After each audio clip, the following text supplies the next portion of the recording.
Dakta Radio, bijak dan cerdas. Dakta Radio bijak berinformasi, cerdas berinteraksi. Rekan Dakta, DPR RI siang tadi memanggil PT Mahkota Sentosa Utama atau MSU, anak usaha Lipo Cikarang pengembang Meikarta, namun tidak hadir. Meikarta dipanggil terkait dengan gugatan kepada konsumennya.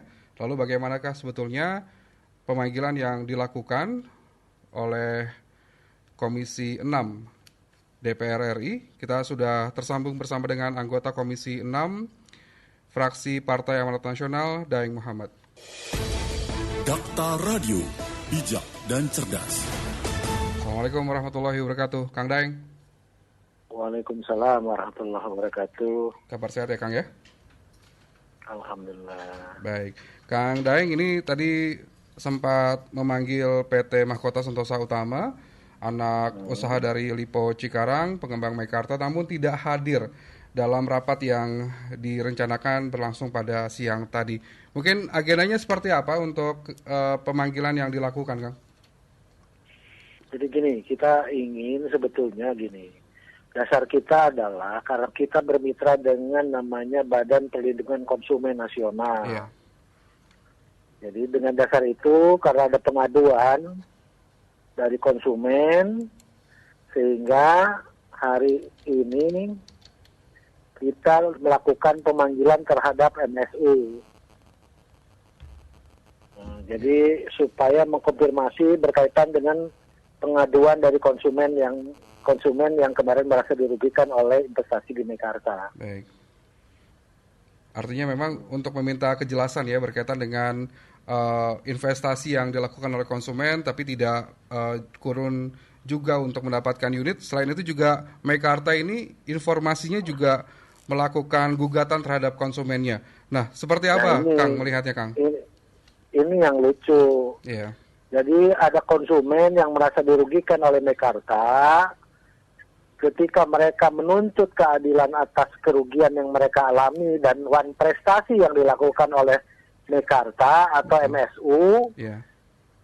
Malah konsumen digugat balik oleh MSU dan Bank Nobu. Ini yang lucu. Jangan begini, mereka yang bikin kesalahan, mereka yang wan prestasi, konsumen dizolimi, bahkan korban malah sekarang digugat 56 miliar. Ini yang diadukan ke kita sebagai lembaga legislasi atau wakil rakyat di gedung DPR. Nah, kita tidak lanjuti dengan memanggil MSU, minta penjelasan berkaitan dengan kasus investasi Meikarta dan wan prestasi terhadap konsumen. Gitu. Tapi ternyata mereka jangankan memberikan penjelasan, datang pun tidak tanpa konfirmasi. Nah, saya katakan tadi di ruang rapat bahwa kalau lembaga parlemen mengundang stakeholder siapapun, mereka wajib hadir untuk memberikan penjelasan terhadap apa yang kita tanyakan. Kalau tidak, maka saya bilang itu adalah pelecehan terhadap lembaga DPR gitu loh. Baik. Ini artinya akan memanggil lagi atau seperti apa, Kang?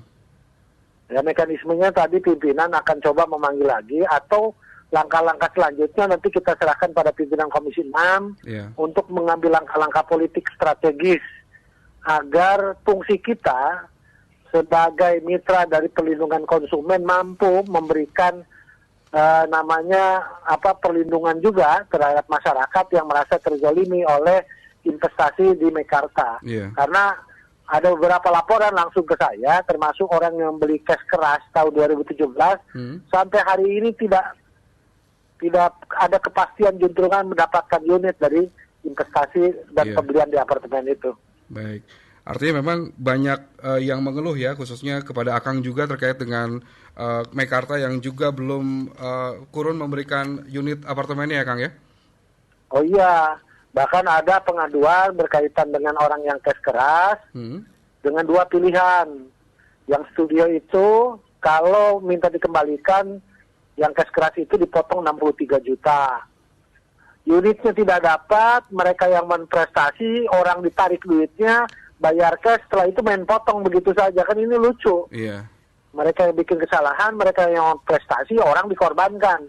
Kalau pengusaha kayak begini nggak usah ngapa-ngapain, semua orang bisa habis dimakan sama pengusaha seperti ini kan gitu loh. Ini nggak boleh. Nah, harus ada perlindungan terhadap konsumen. Jadi kita mengambil langkah-langkah politis dan strategis di gedung DPR. Kedua, mereka suruh dialihkan terhadap unit yang baru, tapi dengan harga yang dari 285 menjadi 485. Ya emang dulu ketika mereka menjual dengan promosi yang gila-gilaan di seluruh Indonesia itu, apa mereka tidak menghitung dan secara benar berkaitan dengan berapa sih harga jual yang pantas yang diberikan pada konsumen. Jangan persoalan yang mereka buat, tapi konsumen harus menanggung.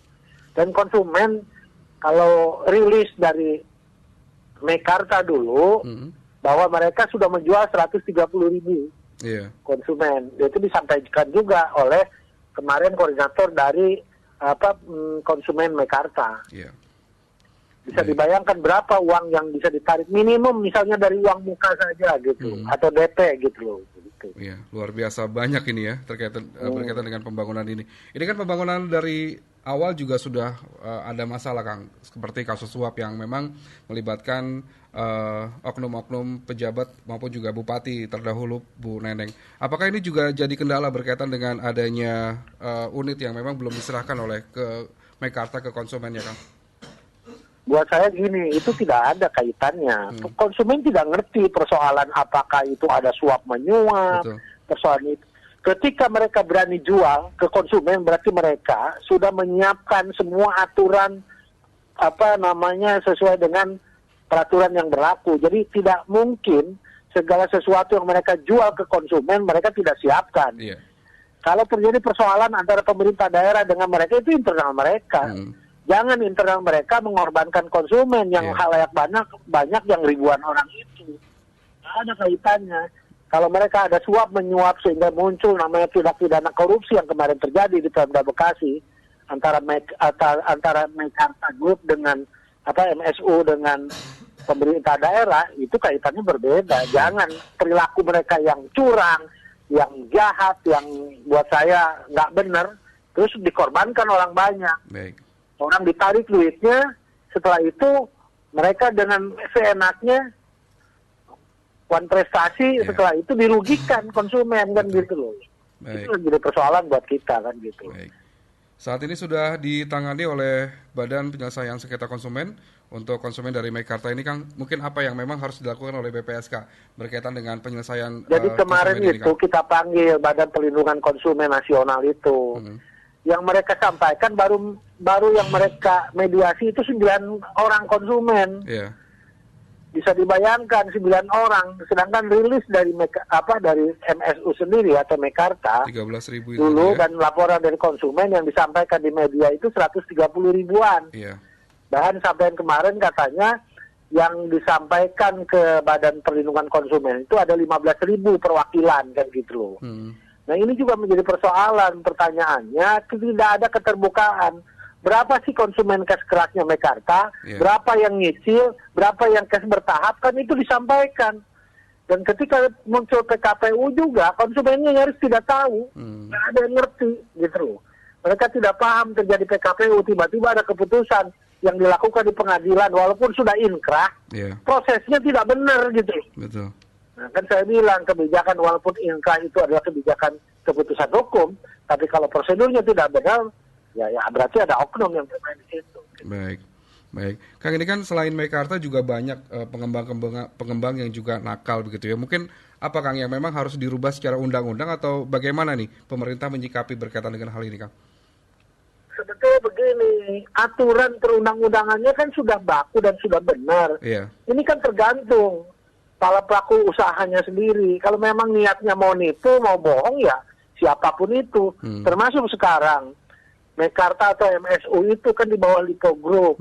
Kalau memang niatnya benar, niatnya itu kenapa tidak clear semuanya gitu? Kenapa harus seperti sekarang kan gitu?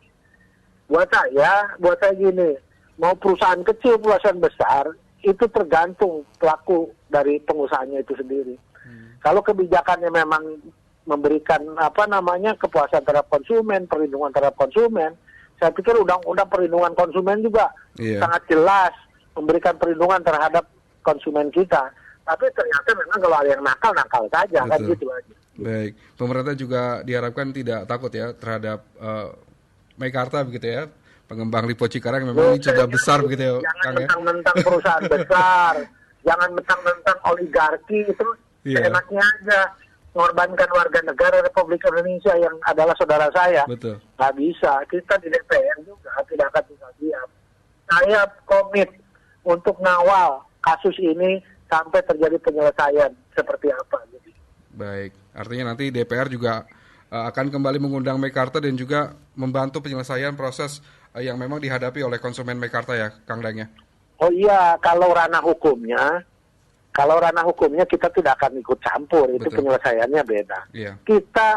Karena kita bermitra dengan Badan Perlindungan Konsumen Nasional, kita konsen untuk bagaimana Badan Perlindungan Konsumen itu memberikan advokasi, memberikan perlindungan terhadap konsumen yang membeli dan investasi di Meikarta, supaya mereka tidak merasa dirugikan, gitu loh. Baik.